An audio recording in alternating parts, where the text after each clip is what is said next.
Toronto Caribbean Carnival has generated over $4 billion over the past 8 years.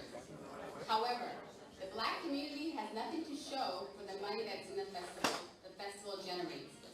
Can some of the revenue generated in the Scotiabank Toronto Caribbean Carnival used to create opportunities in priority neighborhoods? Would the candidates commit to involve stakeholders in the community to review means by which the Black community could benefit more from this festival? And we'll start on.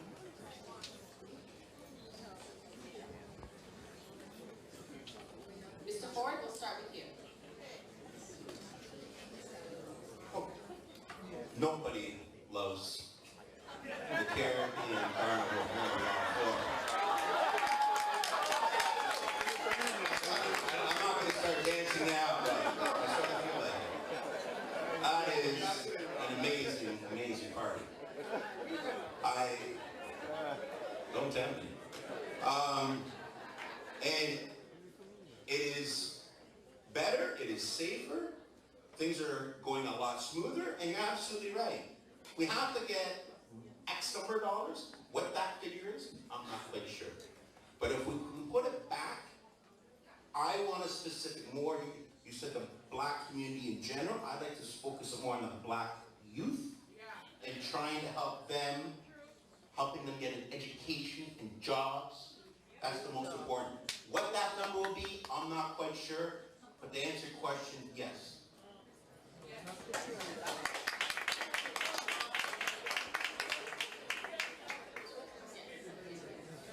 Well, I actually have been jumping up for over 20 years. You probably have seen me this year, or every year, and I did the entire parade. I didn't just show up. I actually went right all the way down to Liberty Grand and had a great time. Yes, there are a tremendous amount of economic benefits that are, I still call it Caribana, let's call it the Caribbean Festival, Caribbean Carnival. We need to work with the federal and provincial government to say that, look, the revenue, by and large, goes through the HST and all of that, right? It's not necessarily captured by the city of Toronto. Whether it's the hotel and people buying and shopping, there's a huge amount of revenue being generated by such a successful carnival. So we need to work with the other levels of government and say to them, you need to invest back. And it's not very fair that the federal government that takes the larger proportion of their taxes actually only contribute 60,000 or something of that nature to the carnival. They can do a lot more, and you can count on me as your mayor to negotiate more benefits to the community, whether it's through a foundation, whether it's through awards, but it needs to come back more into the community because it is the festival that was started by a wonderful team, one of my old friend, Charlie Roach, and the whole team that makes all of us have such a fantastic time at the carnival.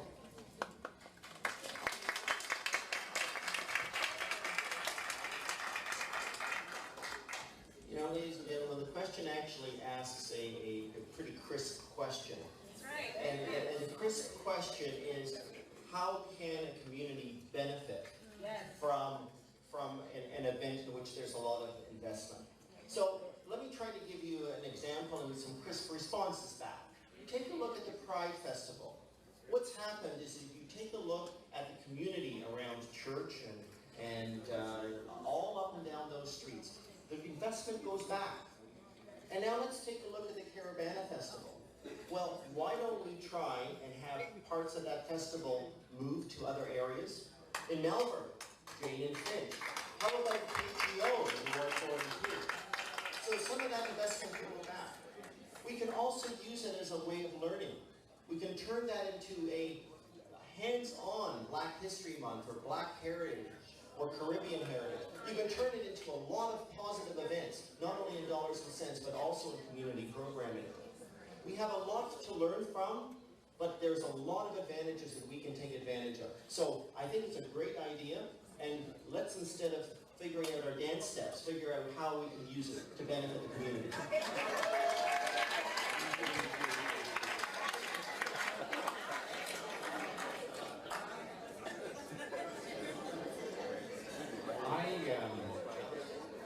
I think there's a couple of... I am absolutely jealous, just so you know. Everybody else can dance. I think there's a couple of things we have to do, and a couple of them alluded to up here. Olivia may mention, and she's right. I think one of the things we could do, and I think maybe a mayor could take on the challenge, I'll put it that way, of trying to bring together some of the groups that are still a bit divided in terms of the history of the Caribbean Carnival. Because then we can have one united group. And then secondly, I think what we have to do, and I think the mayor again could do this, is go to the private sector sponsors and say, look, would you be willing to think about adding 10% to what you now sponsor? So if they're a $50,000 sponsor, they'd add $5,000 and so on.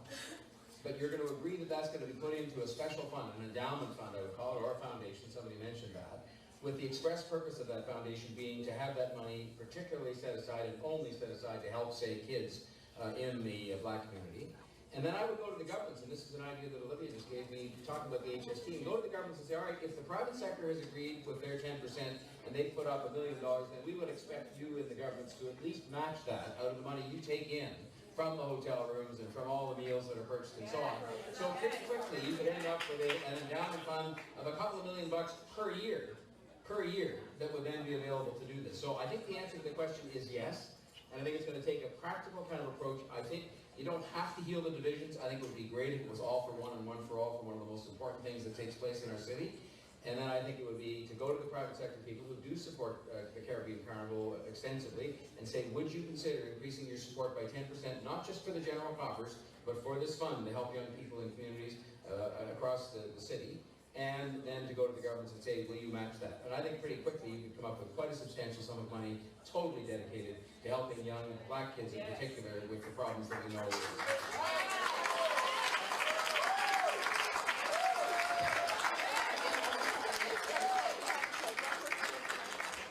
Well, it's a very sensitive subject for me. I've spent the last few years volunteering, working with the Caribana Arts Group and Jane Finch, revitalizing the community, with filling it with culture, flags, and colors. You know, the actual, Mr. Sinek, you mentioned about visiting Melbourne. Well, they returned to Melbourne this year, and it was an exciting time. It was an exciting time. And that said to me that, you know, there may be some potential. But until, like Mr. Torrey referred to, till some healing is done, till true respect is paid and tribute to the brand Caribana. I mean, we understand how important branding is. We understand that the work that was put together by the founders and by all those that followed them cannot be equated and deserves to be respected. And if we are going to move forward, and it sounds like whoever's going to be the next mayor is going to make sure that our communities get funded, so we're going to hold you to task if it's not time. But I will say this: if you don't know, those who are truly struggling within the parade are not just the trouble in the communities, but it's the actual people who put together the floats, the people who are designing the costumes, the people who are learning the music to play down the road. So if we're going to start targeting places to fund, we need to ensure those who actually make the festival, the carnival happen, are fully funded, so that this labor of love can actually become a profession. And then we can inspire our youth to follow in their direction, to walk into their father's shoes or walk into their mother's shoes and get paid to make floats and teach other people how to make floats. So that's where I believe the solution is turn it into an education program, make sure they find themselves down at Caribana, at Jane Finch, allow other steel bands to participate in the other festivals and carnivals, and break the ties. Thank you.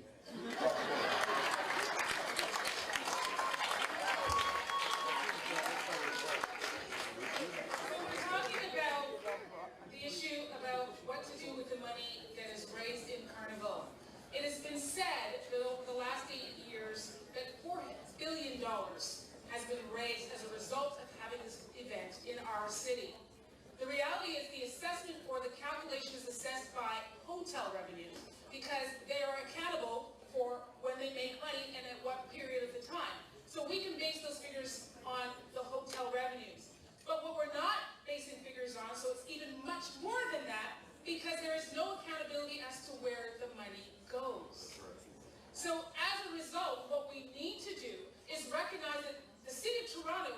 contributes or has organized, I understood there was some controversy as to what happened before. The City of Toronto has somewhat taken over the responsibility and has allowed now that Scotiabank to be a lead sponsor.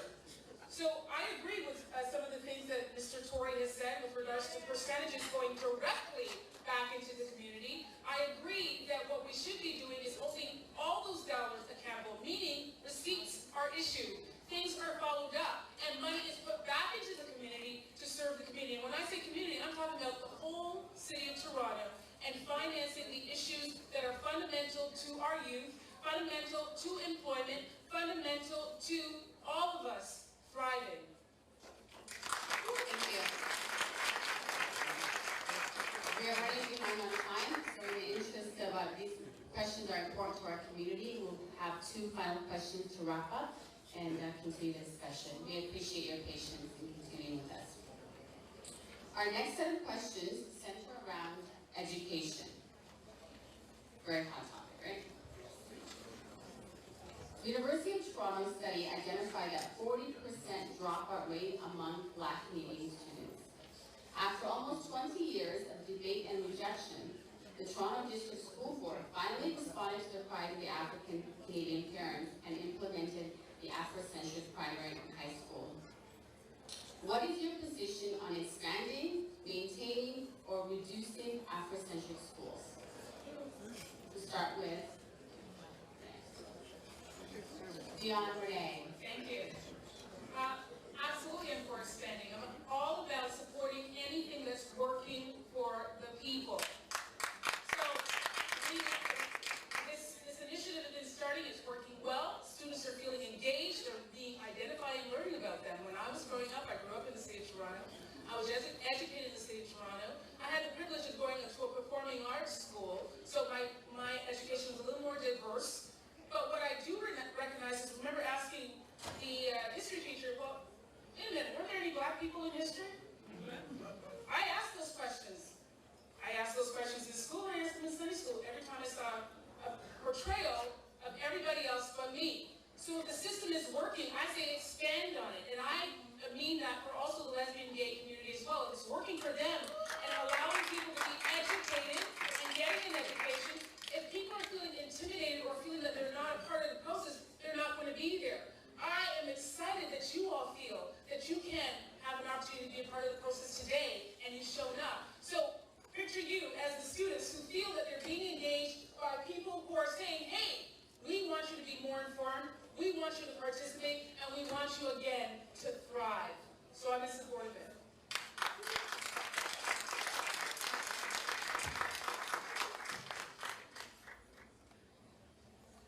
Thank you. Well, I had the privilege of attending the Afrocentric High School. Not as a student, but actually as a volunteer. I'm director of the Harriet Tubman Games, which just celebrated its 24th annual year.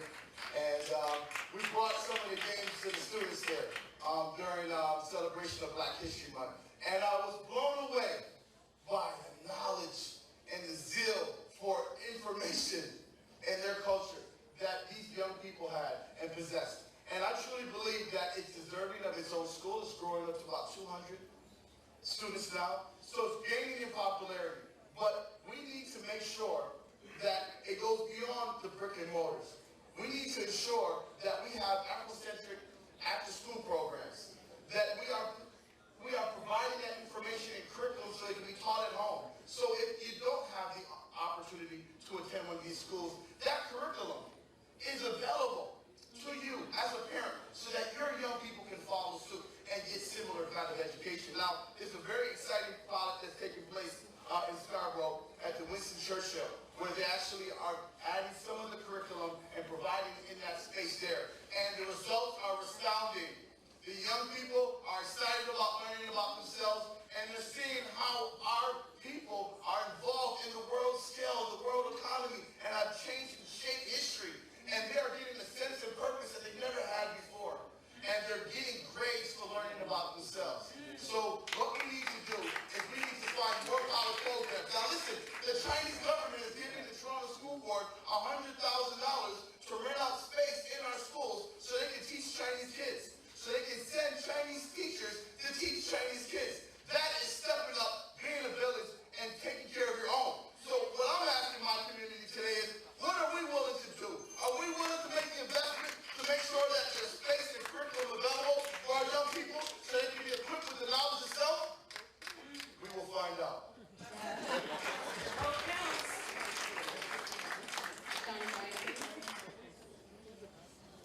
I mentioned in my opening remarks that I think a dropout rate of 40% is evidence of a crisis. And that means you find every possible tool you can use to bring that number down. And to have targets to try and bring it down. If you don't set a target for yourself to try and bring it down by a certain number of percentage points over some period of time, it's not going to happen. So I'm willing to look at any effective tool to do this. I saw two programs, though, that didn't involve a separate school, but rather programs within schools supported both by charitable organizations and by the school board. One of them was something that was operated by Yorktown in the West End. I went to visit it. It was called Girl Talk. I was the only man in the room, and they invited me in to see the program. It was for young girls. I will say the majority, but not all of the girls in the room were girls with black or brown skin.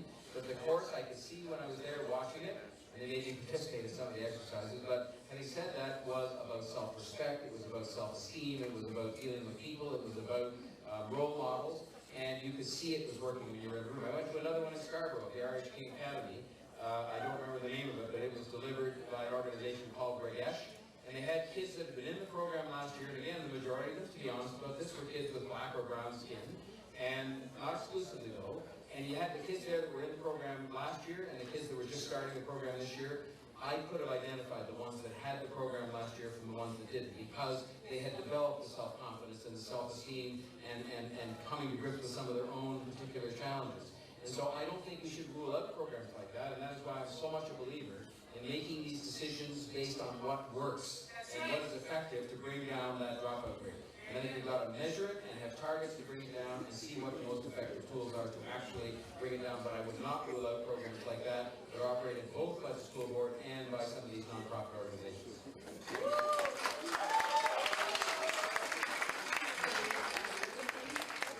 Yeah, thank you. You know, when I first read the question, I confess I said to myself, well, it's a school board issue, but it's really much, much more. It's an issue in our society. It's something that we need to get together.